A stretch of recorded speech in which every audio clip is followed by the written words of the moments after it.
Hola chicos, ¿qué tal? Les habla el profesor Miguel Villalobos del curso de lógica. ¿Sí? Hoy día de hoy vamos a tratar un tema muy importante, vamos a hablar las generalidades de la lógica.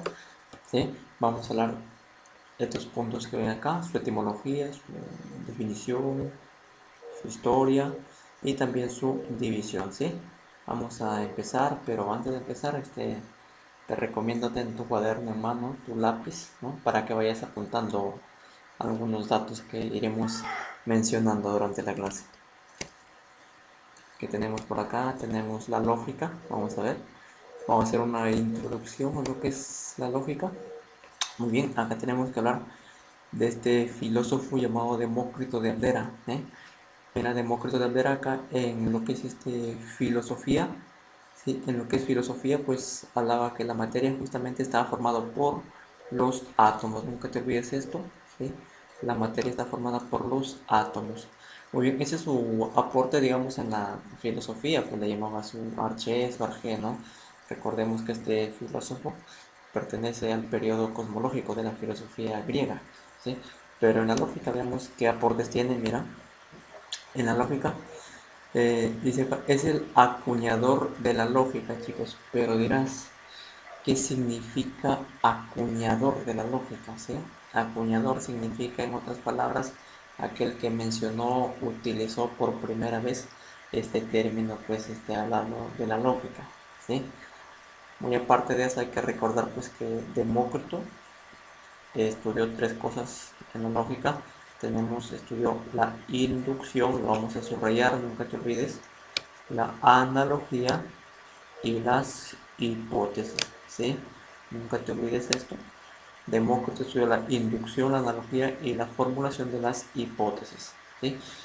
Y también algo que es muy importante, siempre preguntan en exámenes de admisión, es saber cuál es el principio lógico de Demócrito. Sí, principio lógico se llama la razón suficiente. Subraya esto, el principio de la razón suficiente. ¿Y qué te dice el principio de la razón suficiente? Te dice, nada hay que hacer sin causa. Acá está, lo subrayamos. O no hay efecto sin causa, como tú quieras llamarlo. No hay efecto sin causa o nada hay que hacer sin causa. Pedro, dirás, profesor, no lo entiendo esta parte, ¿no? No lo comprendo. Entonces, para eso vamos a colocar un ejemplo, ¿no? Tú dices, por ejemplo, ¿por qué los cuerpos caen al centro de la Tierra? Entonces, acá estamos buscando una explicación de algo, ¿no? Entonces, al buscar esa razón por la cual sucede un hecho, un fenómeno, ¿sí? Ahí estamos utilizando pues el principio de la razón suficiente, ¿no? Y en el ejemplo que te di, pues obviamente si tú quieres saber por qué los cuerpos caen al centro de la Tierra, tiene que estudiar una ley de la física. ¿Cuál es esa ley? La ley de la gravedad, ¿ok? La ley de la gravedad. Muy bien, ¿qué tenemos por acá? Continuamos. Hablemos de su etimología de la lógica. A ver, su etimología, chicos. La etimología significa pues nada más y nada menos que le diga cuáles son las raíces del término, ¿verdad? De dónde proviene el determinado término. En este caso estamos hablando de la lógica, entonces es importante señalar que la lógica proviene del término griego lógica, que lo subrayamos acá, nunca te olvides, ¿sí? La lógica proviene del término griego lógica. Pero ¿qué significa esta palabrita lógica? Por acá está, tenemos acá tratado, estudio, idea, razón o pensamiento, ¿sí? Entonces, si tú ves una pregunta en la cual te diga cuál es la definición de la lógica desde el punto de vista de su etimología, entonces dirías, la lógica viene a ser el tratado estudio del pensamiento, ¿ok? Entonces, tratado estudio del pensamiento, muy bien. Entonces, recordando, antes de continuar, a ver, en la lógica, ¿quién es el acuñador? ¿Quién menciona por primera vez, utiliza por primera vez el término lógica? Demócrito. ¿Cuál es el principio de Demócrito? La razón suficiente, ¿verdad? Muy bien. ¿Cuál es la etimología de la lógica? ¿Sí? Entonces, proviene del término griego lógica, que significa el tratado de estudio del pensamiento. Muy bien, continuamos. Por acá tenemos el punto número 2. En el punto número 2 vamos a hablar su definición, qué es la lógica, y también vamos a hablar qué estudia la lógica, o sea, su objeto de estudio. ¿Sí? Veamos por acá. Acá tienes esta pregunta. ¿Qué es la lógica? Una pregunta. ¿Qué es en sí la lógica? ¿Sí? ¿Cuál sería la respuesta, no, ante esto? ¿Qué cosa es la lógica? Muy bien. Entonces acá primeramente señalar que obviamente la lógica pues es una ciencia, ¿verdad? Hay que recordar pues de acuerdo a la clasificación de la ciencia se clasifica pues en dos grandes ramas. Tenemos las ciencias formales o abstractas, ¿sí?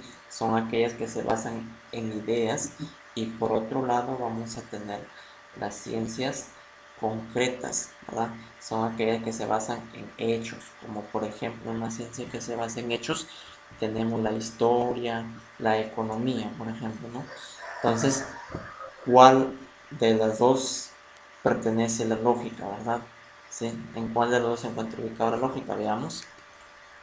Muy bien. Acá dice la lógica es una ciencia formal. Subraya esto, nunca te olvides. Una ciencia formal, como también llamado abstracta. ¿Por qué? Porque se basa en ideas. ¿Ok? Se basa en ideas. Entonces, ¿qué es la lógica? Una ciencia formal. ¿Por qué formal? Porque se basa en ideas. Muy bien, veamos por acá que estudia la lógica. Entonces dice, la lógica estudia la estructura de tres cositas importantes. ¿Cuáles son? Los conceptos, subrayamos los juicios y los raciocinios. ¿Okay? Los conceptos, los juicios y los raciocinios. Pero vamos a ver qué cosas son cada uno de ellos. Mira, los conceptos te vas a acordar simplemente que son representaciones mentales, ¿ya? Representaciones mentales de un objeto, de un sujeto, de lo que te estén obviamente hablando, ¿sí? Te ha pasado a veces cuando te mencionan algo, un objeto, un sujeto, en tu mente pues se hace como una fotografía, una gráfica, y justamente coincide con las características más representativas, más esenciales de lo que es ese objeto, ¿sí? Entonces acá tenemos el término hombre. Dice hombre, entonces en tu mente ocurre el concepto, o sea, la representación mental, la imagen mental de lo que realmente es el hombre. Muy bien, ahora veamos qué cosa es un juicio. El juicio simplemente vas a decir, saqué el pensamiento, subraya esto, que afirma o niega algo, ¿ok? Subraya esto, los juicios afirman o niegan algo del objeto, del sujeto del cual se está hablando. Ejemplo, acá con el mismo ejemplo del hombre, vamos a construir o formar un juicio. Vemos acá, todos los hombres son mortales. ¿Ok? Entonces acá estamos afirmando algo ya. ¿De quién? Del hombre. ¿Ok? Ahora dice, los raciocinios son conocimientos obtenidos, muy bien, subrayar esto, son obtenidos del acto del pensar. ¿Sí? Entonces acá tenemos uno, por ejemplo, dice, con el mismo ejemplo de los hombres, si todos los hombres son mortales, yo soy un hombre, por lo tanto la conclusión sería yo soy mortal. ¿Sí? Entonces ahí tenemos. Te pregunta el examen, ¿qué estructuras estudia la lógica?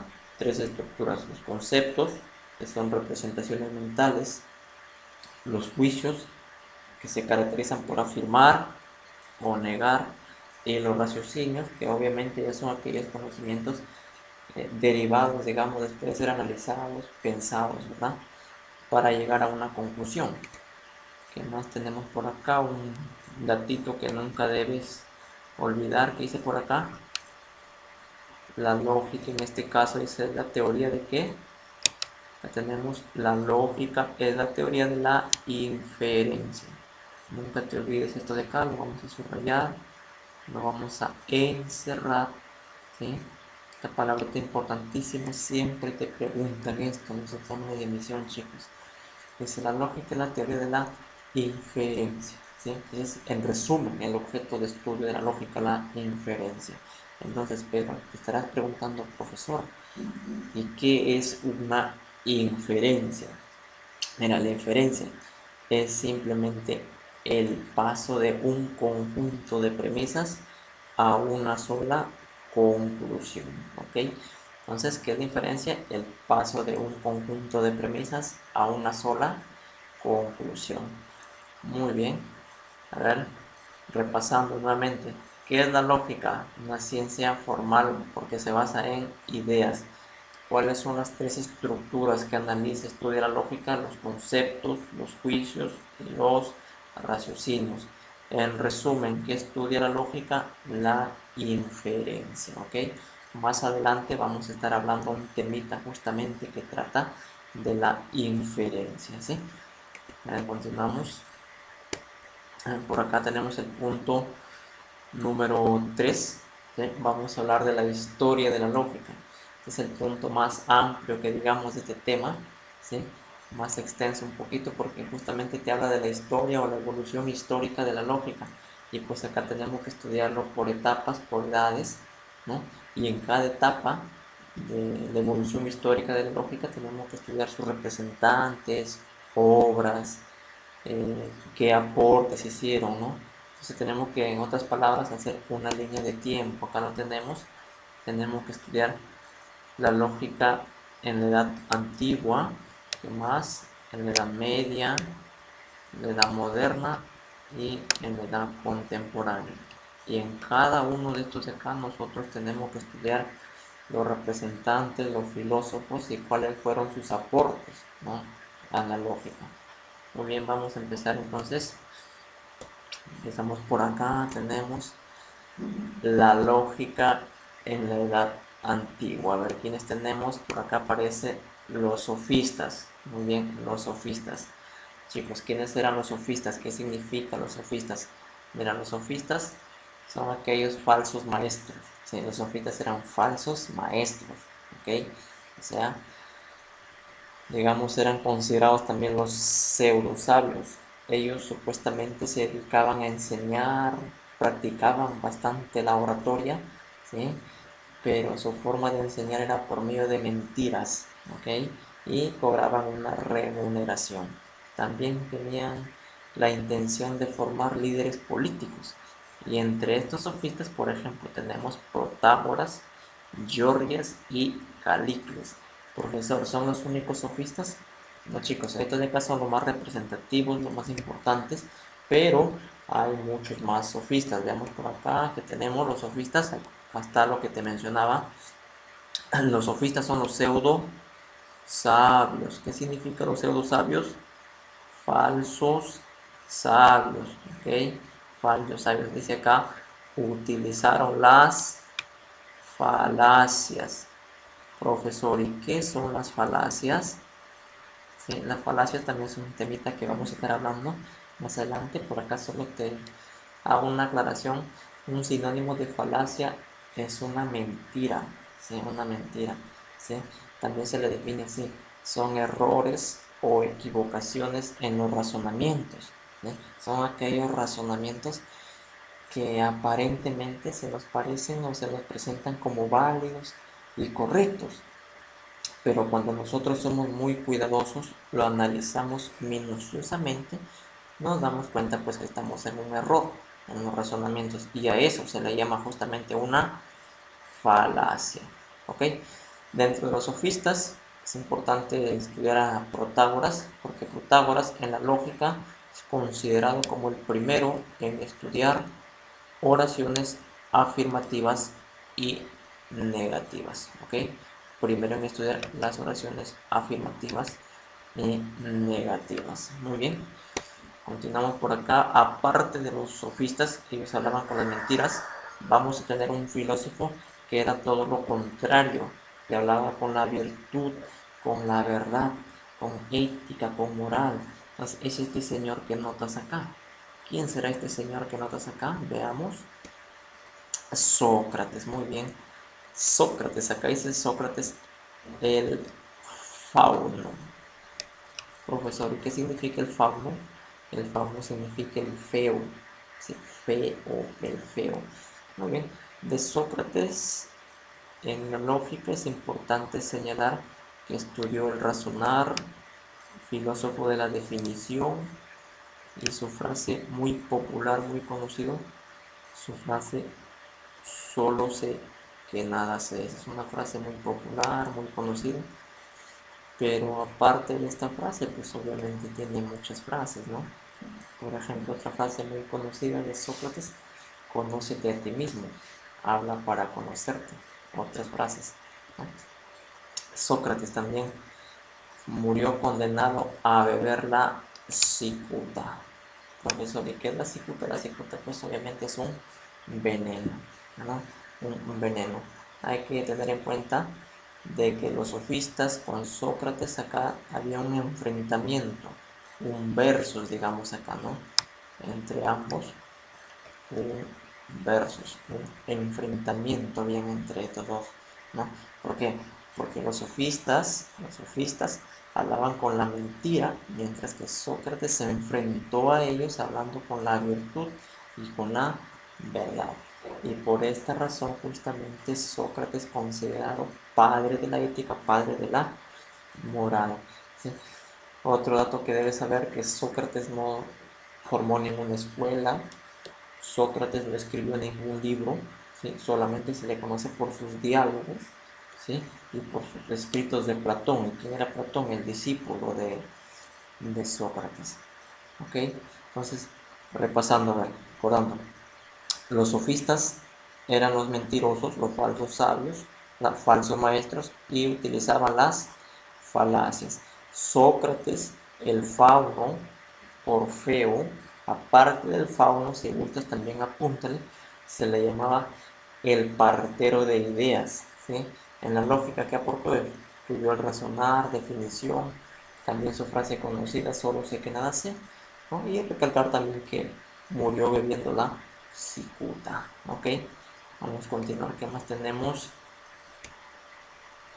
Por acá continuamos más representantes de la lógica en la edad antigua. Tenemos por acá, este señor, ¿quién será? A ver, te lo mencioné anteriormente. Este señor es Platón, ¿sí? Platón, acá dice Platón, Aristócles, ¿sí? Aristócles. ¿Por qué Aristócles, chicos? Su verdadero nombre de Platón fue Aristócles, pero más se le conoce como Platón. ¿Por qué entonces? ¿Cuál es la razón? ¿Verdad? Platón significa aquel que tiene las espaldas bien anchas, ¿ok? Entonces, Platón era un filósofo pues que tenía las espaldas anchas, entonces por eso se llama Platón. Muy bien, en la lógica, pues, ¿qué aportó Platón? Su principio de no contradicción. ¿Qué te dice? Es imposible, subraya esto, nunca te olvides, principio de no contradicción, es imposible que en un enunciado sea verdadero y falso a la vez. O sea, no se puede ser verdadero y falso al mismo tiempo, ¿sí? Pero sí puede ser verdadero o falso, pero en diferente tiempo. Este principio de no contradicción tiene su fórmula, ¿sí? ¿Cuál es su fórmula? Acá tenemos negación externa del A verdadero y el A falso al mismo tiempo. No se puede, ¿sí? Aplicado a la realidad, por ejemplo, tenemos, para hacer un ejemplo, si tú dices un objeto es algo, ese objeto que sea un libro, ¿ya? En este momento es un libro, ¿sí? Pero mañana pasado quizás va a ser cenizas, por lo que más tu libro es de cenizas. Entonces, ahora fue libro, mañana fue, o mañana va a ser cenizas, ¿verdad? Mañana va a convertirse en cenizas.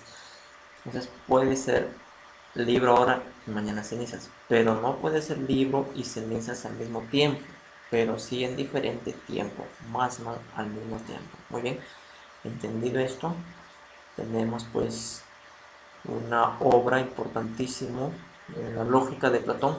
Mira, esa obra, el sofista, el sofista. ¿Y de qué habla el sofista? No te va a hablar de los falsos maestros, no te va a hablar de eso, no. El sofista, hay que subrayar que es una obra de Platón que te habla sobre las oraciones, ¿ok? Habla sobre las oraciones. Muy bien. Profesor, ¿es la única obra de Platón? No, chicos. Esa es una obra importante acá en la lógica, pero en filosofía escribió más obras. Por ejemplo, tiene la obra La República, el Fedón, el Teteto, el Urtidemo, entre muchas más obras. También recalcar que Platón fue un filósofo idealista, ¿sí? O sea, más le interesaban las ideas, filósofo idealista. Y también recalcar de que Platón, ¿sí?, afirmaba la existencia de dos mundos. Ese mundo era el mundo de las cosas materiales, le llamaba mundo sensible, y el mundo inteligible, que era aquel mundo de las ideas, ¿sí? Veamos quién más tenemos, este señor por acá. Aristóteles, sí, Aristóteles, que siempre preguntan en la lógica, siempre aparecen por ahí en exámenes de admisión. Mira, un dato que siempre preguntan: Aristóteles, padre de la lógica antigua. Muy bien, padre de la lógica antigua. Ese dato siempre pregunta, nunca te olvides. ¿Sí? Su principio lógico, el tercio excluido. El tercio excluido. ¿Qué te dice el tercio excluido? Te dice: un enunciado puede ser verdadero o falso, pero no hay otra opción. ¿Sí? Por ejemplo, entonces, puede ser que seas varón o mujer y no hay otra opción. Es uno o otro, no hay otra opción. ¿Ok? No te confundas, mientras que Platón, principio de no contradicción acá, no contradicción. Aristóteles, el tercio excluido. Además, Aristóteles, creador del silogismo categórico. ¿Sí? El silogismo categórico es simplemente una inferencia. ¿Okay? Y la obra más importante de Aristóteles acá en la lógica es el Organón. El Organón, acá dice 5 tratados. ¿Sí? O sea, el Organón es una obra de Aristóteles en la lógica, en el cual cuenta o está formado por 5 libros, o sea, 5 tratados. ¿Ok? Entonces, acá pues con el Organón Aristóteles consideraba la lógica como un instrumento, o también apunta esta palabrita, la llamaba propedéutica, para desarrollar la ciencia y así poder alcanzar la sabiduría. Así decía pues Aristóteles, ¿verdad? Con el Organón. También es importante señalar que la lógica de Aristóteles se basaba en la deducción, por eso también creador del método deductivo. ¿Sí? Veamos cuáles son esos 5 tratados, 5 libros del Organón. Tenemos las categorías, te habla teoría de los conceptos, ¿sí?, que eran los conceptos, imágenes o representaciones mentales de las cosas. ¿Okay? Las interpretaciones, que te habla de los juicios. ¿Qué eran los juicios? Forma de pensamiento que afirma o niega algo. Primeros y segundos analíticos, te habla de los razonamientos. Que tener en cuenta acá que justo esto que te habla acá, silogismo categórico, te explica acá en los primeros analíticos del Organón. ¿Ok? Entonces, silogismo categórico está explicado en los primeros analíticos del Organón. Los tópicos es otra obra que forma parte de acá del Organón. Es un libro que forma parte del Organón y te habla pues de la argumentación. Y las refutaciones sofísticas, como dice acá, sofísticas, te va a hablar de todos aquellos razonamientos falaces. ¿Sí? Que son los razonamientos falaces, nada más y nada menos que las falacias. ¿Quiénes utilizaban las falacias? Los sofistas. Muy bien. ¿Sí? Entonces, repasando, a ver, Platón aportó el principio de no contradicción.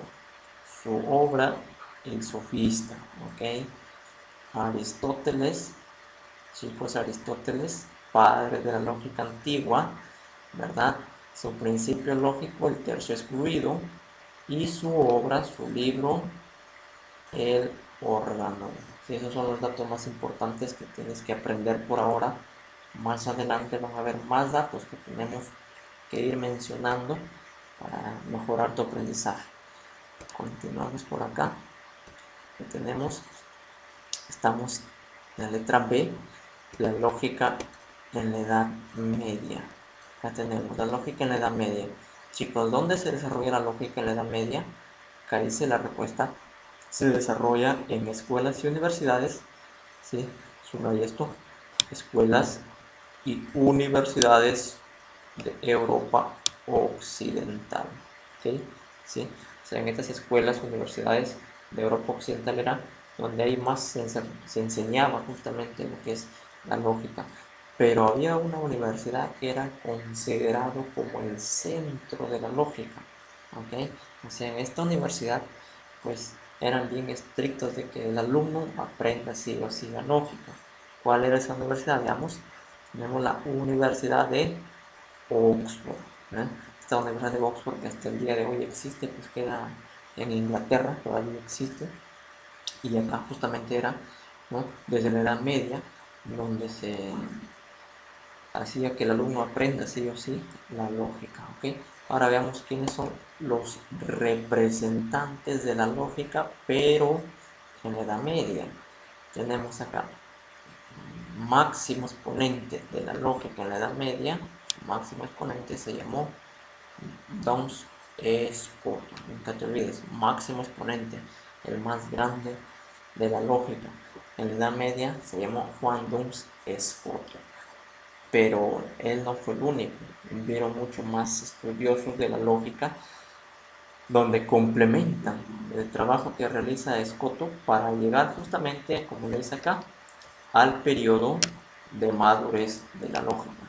Entonces, ¿quiénes son esos dos autores que llevan justamente al periodo de madurez de la lógica en la Edad Media? Tenemos por acá, tenemos el señor Juan Buridan y también Guillermo de Ockham, ¿sí? Ok, veamos cuál era el tema de estudio de la lógica acá en la Edad Media. Acá dice su tema de estudio. Tema de estudio. Como siempre habíamos venido mencionando, tema de estudio de la lógica siempre es la inferencia. ¿Sí? En este caso, una inferencia coligativa. ¿Ok? La inferencia. Chicos, ¿qué era la inferencia? El paso de un conjunto de premisas a la conclusión. ¿Ok? Entonces, a ver acá, repasando en la lógica en la Edad Media, donde se desarrollaba en las escuelas y universidades de Europa Occidental. ¿Cuál era la universidad considerada centro de la lógica? Universidad de Oxford. ¿Cuál es su tema de estudio? Inferencia, ¿ok? Su máximo exponente, Duns Scotus, ¿sí? Guillermo de Ockham y Juan Buridan representan el periodo de madurez de la lógica, pero en la Edad Media. Muy bien, continuamos por acá. Letra C, la lógica en la Edad Moderna, que tenemos por acá. Francisco Bacon o Francisco Bacon, ¿sí? Era Francisco Bacon, importante señalar que estudió acá una inferencia, estudió la inferencia inductiva. Y si él estudia la inferencia inductiva, creador del método inductivo. ¿Ok?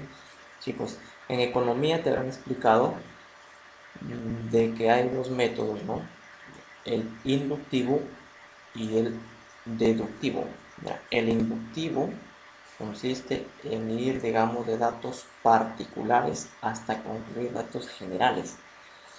Pero el deductivo va a ser lo contrario, parte de datos generales para concluir datos particulares. Su obra de Francisco Bacon se llamó Novum Organum. ¿Sí? ¿Qué significa Novum Organum? Significa el nuevo instrumento. ¿Ok? El nuevo instrumento. Entonces, también es importante recalcar que acá Francisco Bacon, digamos, hace una crítica o rechazó la lógica de Aristóteles. ¿Sí? ¿Por qué rechaza o critica a la lógica de Aristóteles? Porque recuerda que Aristóteles propone la lógica por medio de la deducción, mientras que Francisco Bacon propone la lógica que se basa en la inducción. ¿Ok? Veamos otro representante, Guillermo Leibniz o William Leibniz. Estos datos de acá ya han venido varias veces en examen de admisión, ¿sí? Guillermo Leibniz, vas a decir acá, precursor de la lógica matemática. Muy bien, es un dato que ya ha venido. Fundador de la lógica simbólica y su obra muy importante, la Matrices o Matriz Universales, ¿sí? Acá en la Matriz Universal es importante recalcar que lo que proponen, ¿no?, es que, digamos, que la lógica se convierta en una ciencia pues estricta y también infalible, ¿no? ¿Y cómo hacemos que la lógica se convierta en una ciencia estricta, infalible? Simplemente dice, lo vamos a llevar en cálculos, como la matemática, ¿no? Entonces propone acá de que la lógica debe llevarse como la matemática, aplicarse cálculos, ¿ok? Eso es lo que propone. Y Leonard Euler simplemente vas a decir, creó los diagramas para los silogismos, ¿ok? Chicos, ¿quién elaboró los silogismos? Aristóteles, ¿verdad? Aristóteles. Más adelante vamos a hablar de qué tratan justamente estos diagramas. En otra explicación estaremos profundizando más este tema, ¿sí? Por ahora quiero que recuerdes, memorices esto, ¿sí? Recordando, a ver, Bacon estudió la inferencia inductiva, su obra Nuevo Organón, o sea, el nuevo instrumento. Leibniz, fundador de la lógica simbólica, su obra Matrices Universales. Y Leonard Euler, pues, que es lo que hizo, los diagramas para los silogismos. Ok, continuamos a ver qué tenemos por acá. La lógica en la edad contemporánea. Veamos, en la edad contemporánea tenemos acá dos grandes autores. George Boole, por otro lado vamos a tener John Venn. Okay. Mira, ¿cuál es la diferencia entre los trabajos de Boole con los trabajos de Venn? Mira, George Boole lo que hace son ciertos, digamos, cálculos algebraicos aplicando símbolos, ¿no? Aplicando símbolos. Mientras que John Venn, estos cálculos algebraicos, ¿sí?, que hizo Boole, lo lleva en diagramas. Entonces vamos por acá a ver. Acá está, mira lo que te decía. De que George Boole construyó cálculos mediante símbolos y operaciones, ¿sí? Eso es lo que hace. Además, ¿qué dice? Acá representa las proposiciones categóricas, lo lleva las proposiciones categóricas, ¿sí?, lo representa en fórmulas, ¿sí?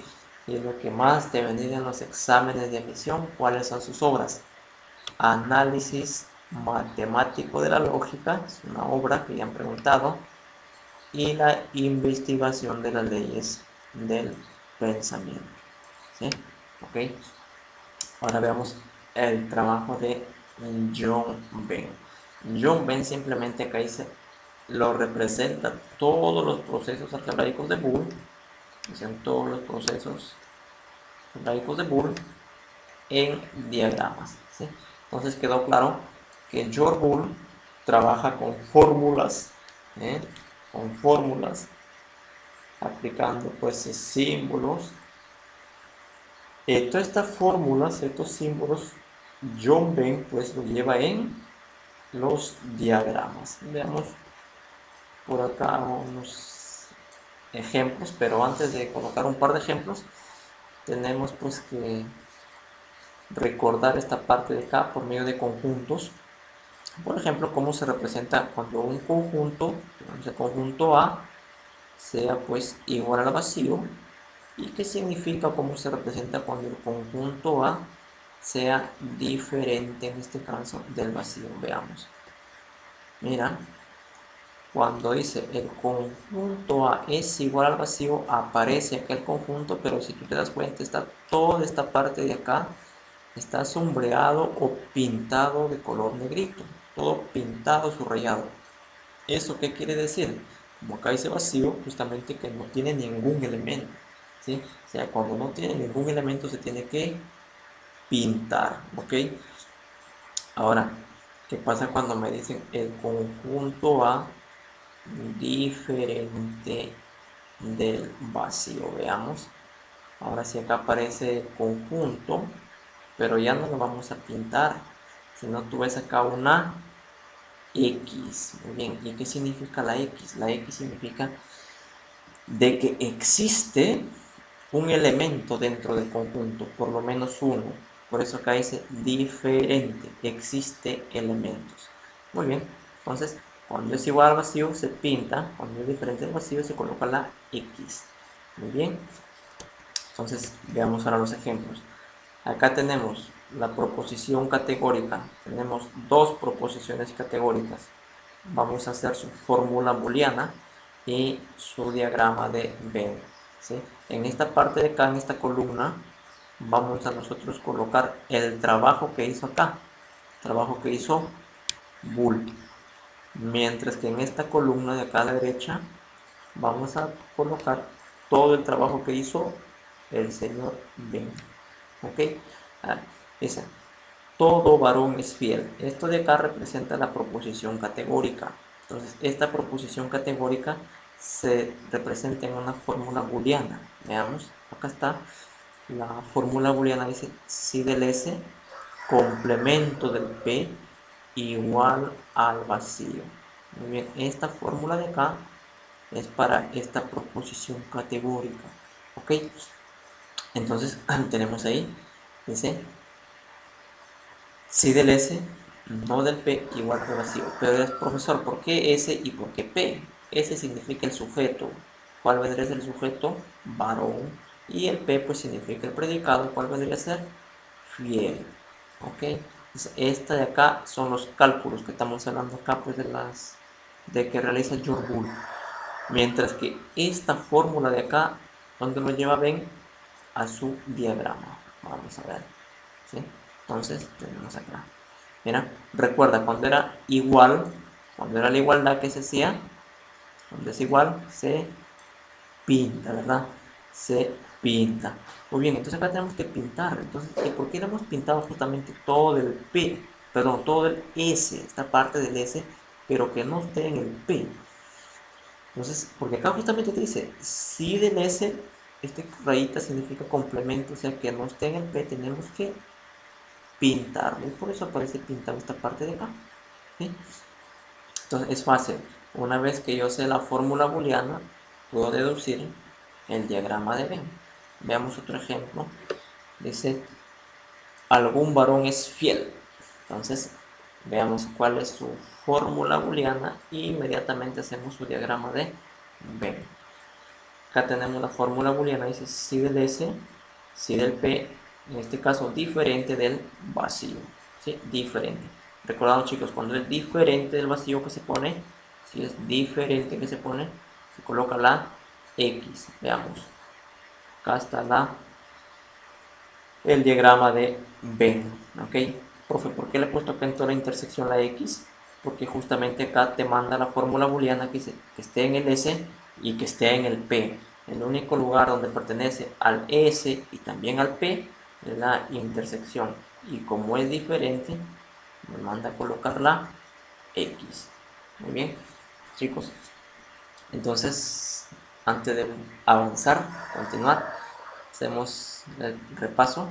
George Boole trabaja con los cálculos, las fórmulas, mientras que John Venn estas fórmulas lo lleva a los diagramas.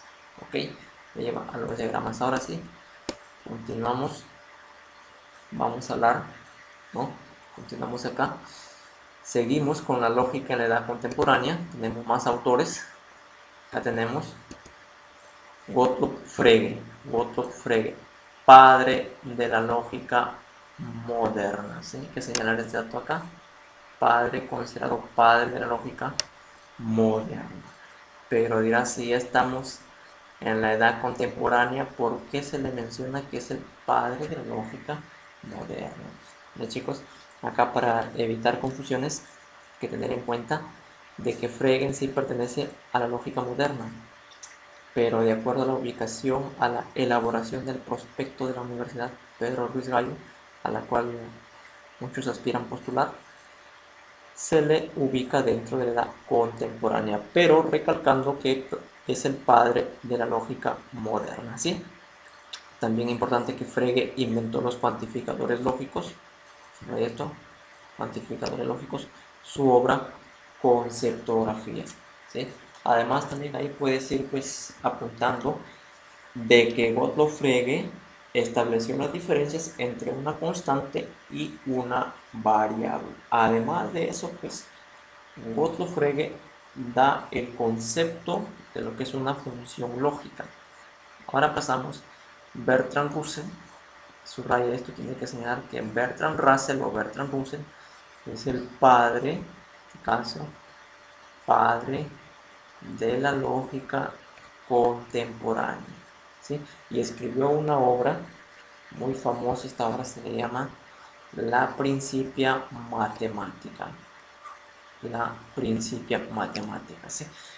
Pero Bertrand Russell para escribir, digamos, sobre la Principia Matemática necesitaba pues ayuda de alguien, ¿no? Que complementen sus conocimientos y puedan elaborar este libro. ¿Y quién es el que le ayuda, digamos, le da una mano para que puedan elaborar o escribir la Principia Matemática? Fue Alfred Wittea. ¿Okay? Alfred Wittea. De preguntita de examen, te vino así en el examen. La obra Principia Matemática, ¿quiénes son sus dos autores? Entonces, ¿quiénes son? Bertrand Russell y Wittea. ¿Okay? Bertrand Russell y Wittea. Pero, ¿qué te decía en la Principia Matemática? Te decía, pues, de que las matemáticas pueden reducirse a una rama de la lógica, ¿sí? O sea, en otras palabras, de que la matemática se encuentre dentro de la lógica. Muy bien, pasamos Ludwig Wittgenstein. Wittgenstein es un filósofo pues austriaco, creador de las tablas de verdad. Subraya esto, ya ha venido en el examen, creador de las tablas de verdad. Las tablas de verdad también se llaman tabla de valores, también se le llama método de matrices, ¿no? Que sirve justamente para hallar el valor de verdad de un determinado esquema o fórmula proposicional. Una de sus obras importantísimas se llamó Tractatus Logicus Philosophicus, ¿no? ¿Qué significa traducción al castellano? Tratado lógico filosófico. Con esta obra, pues, acá más o menos te explica lo que es las tablas de verdad, ¿sí? Ahora veamos, Francisco Miró Quesada. Esto te vino en el examen. Francisco Miró Quesada es el introductor de la lógica matemática en América. Se pregunta el examen, ¿eh? Introductor de la lógica matemática en América. ¿Sí? Muy bien, repasando, a ver. Gottlob Frege, su obra Conceptografía, padre de la lógica moderna, ¿sí? Bertrand Russell, padre de la lógica contemporánea, su obra Principia Matemática, pero con ayuda de Wittea. Wittgenstein creó las tablas y su obra Tratado Lógico Filosófico. Francisco Miro Quesada introduce la lógica matemática en América. Muy bien, ahora sí, continuamos. Estamos en el punto 4, división o ramas de la lógica. Hay que tener en cuenta que la lógica tiene dos grandes ramas importantes. ¿Cuáles son? Tenemos acá la lógica dialéctica, también se le llama la lógica connatural, ¿sí? Hay que tener en cuenta que la lógica dialéctica o connatural, esta lógica se encarga de analizar los contenidos del pensamiento. ¿Para qué analiza el contenido del pensamiento? Para verificar, digamos, con la realidad, comprobar si es verdadero, si es falso, si es válido o inválido los pensamientos, los razonamientos. Pero por otro lado, tenemos la lógica formal, también llamado pura. Esto de acá no analiza el contenido del pensamiento. Entonces, si no analiza el contenido del pensamiento, ¿qué es lo que estudia? Estudia simplemente las formas, ¿verdad? O estructuras del pensamiento. Veamos acá. Entonces acá dice la lógica dialéctica, lo que te decía, analiza el contenido del pensamiento. O sea, la lógica dialéctica sí analiza el contenido del pensamiento. Esto para verificar con la realidad si es válido o inválido. Pero por otro lado tenemos la lógica formal, no analiza el contenido del pensamiento, sino que analiza, acá dice, analiza la forma estructural del pensamiento. La forma estructural del pensamiento, ¿sí? Muy bien, continuamos por acá, estamos casi llegando a la parte final. Acá tenemos unas preguntitas de repaso. Pregunta de repaso, te dice acá. Pregunta número 1. ¿Cuál es el objeto de estudio de la lógica? ¿No? Nos está preguntando por el objeto de estudio de la lógica. ¿Sí? Tenemos ahí 5 alternativas. Dice la proposición, la verdad, el pensamiento, la inferencia o la realidad. Muy bien. Esto al inicio de la clase, pues yo te mencioné cuál es el objeto de estudio de la lógica. Sí, te dije la lógica estudia estructura los conceptos, juicios y raciocinios. Pero en resumen te dije, la lógica estudia la inferencia. ¿No sería acá la respuesta de la inferencia? A ver, corroboramos la respuesta. Muy bien. Tenemos acá la respuesta de justamente lo que te había dicho, la inferencia. Pregunta número 2. Dice, la lógica se clasifica como una ciencia. O sea, te dice, la lógica está preguntando qué tipo de ciencia es. Es una ciencia que te había mencionado de que la lógica es una ciencia que se basa en sus estudios en ideas, ¿verdad? Y si se basa en ideas, entonces estamos hablando de las ciencias formales. Entonces la respuesta alternativa D. A ver la respuesta. Ahí tenemos justamente la respuesta, la de una ciencia formal. Siguiente pregunta. Dice, ¿quién escribió el organón? Dice que consideró a la lógica como un instrumento para desarrollar la ciencia y la sabiduría, ¿no? Acá tenemos, está diciendo quién es el autor de esta obra, el organón. ¿Eh? Te dije, este filósofo considerado padre de la lógica antigua, ¿quién es? El que escribió el organón, Aristóteles. Entonces acá tenemos la respuesta a la A, Aristóteles. Verificamos la respuesta. Muy bien, la respuesta alternativa a Aristóteles. Pregunta número 4. Dice, determina cuáles son las formas correctas y válidas de los raciocinios, pero los hace considerándolos en sí mismo, prescindiendo de los contenidos concretos de los razonamientos. Muy bien, entonces acá subraya esto que dice, prescindiendo de los contenidos. ¿Qué significa eso? Prescindir del contenido, o sea, no analizar el contenido. Pues, ¿sí? ¿Te acuerdas la división de la lógica? Tenemos lógica formal y la lógica dialéctica. La formal no analiza el contenido, mientras que la dialéctica sí analiza. Como que dice prescindir, o sea que no analiza, la respuesta sería alternativa a la lógica formal. Veamos acá la respuesta. Muy bien, alternativa A, la lógica formal. Continuamos las preguntas. Pregunta número 5. Dice, el creador indiscutible de la lógica matemática fue el inglés entre 1815 a 1864 a través de sus obras Análisis matemático de la lógica e investigación de las leyes del pensamiento. ¿Sí? Entonces acá te están preguntando quién es aquel filósofo que escribió esta obra. Análisis matemático de la lógica e investigación de las leyes del pensamiento. Chicos, ¿quién es el autor de estas obras? Entonces la respuesta sería A. George Boole. Sería la respuesta George Boole. Corroboramos la respuesta. Muy bien. Alternativa A. George Boole. Muy bien. Pregunta número 6. Filósofo considerado como el autor de búsqueda de conceptos y definiciones. Muy bien. Entonces, ¿quién es el filósofo considerado autor de conceptos y definiciones? ¿Sí? Pregunta facilito. Facilísima esa pregunta. Es aquel filósofo que se enfrentó, ¿sabes a quién? A los sofistas, chicos. ¿Quiénes luchó contra los sofistas? Sócrates. Muy bien. Sócrates. Entonces, corroboramos la respuesta. Muy bien. La alternativa A, Sócrates.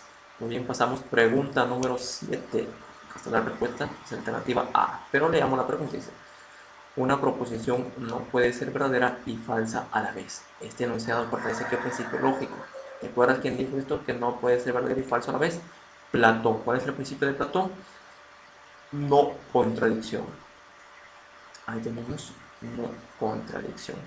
El tercio incluido, ¿quién lo hizo, chicos? Aristóteles. Acá te pregunta, principio de entidad, apúntale, principio de entidad fue Parménides. ¿La razón suficiente quién fue? La razón suficiente, Demócrito. Y la última pregunta, chicos, acá dice, escribe principio de matemática en donde desarrollaron un tratamiento desarrollado de cálculo proposicional, de cálculo de clases, de cálculo de relaciones, teoría de tipos y análisis de paradojas. Acá, digamos, te están preguntando quiénes escriben la obra La Principia Matemática. ¿Te acuerdas, chicos? Te dije, La Principia Matemática tiene dos autores. ¿Quiénes serán? Bertrand Russell y Alfred Witela. ¿Okay? Bertrand Russell y Alfred Witela. ¿Corroboramos la respuesta? Muy bien, entonces la respuesta alternativa B. Muy bien, chicos, hemos llegado a la parte final ya, ¿no? Hemos hecho acá un resumen del primer tema, justamente generalidades de la lógica y la historia de la lógica, ¿sí? Hasta acá, digamos, sido los aportes de este tema. Muy bien, chicos, cuídense. Hasta la próxima. Chao, chao.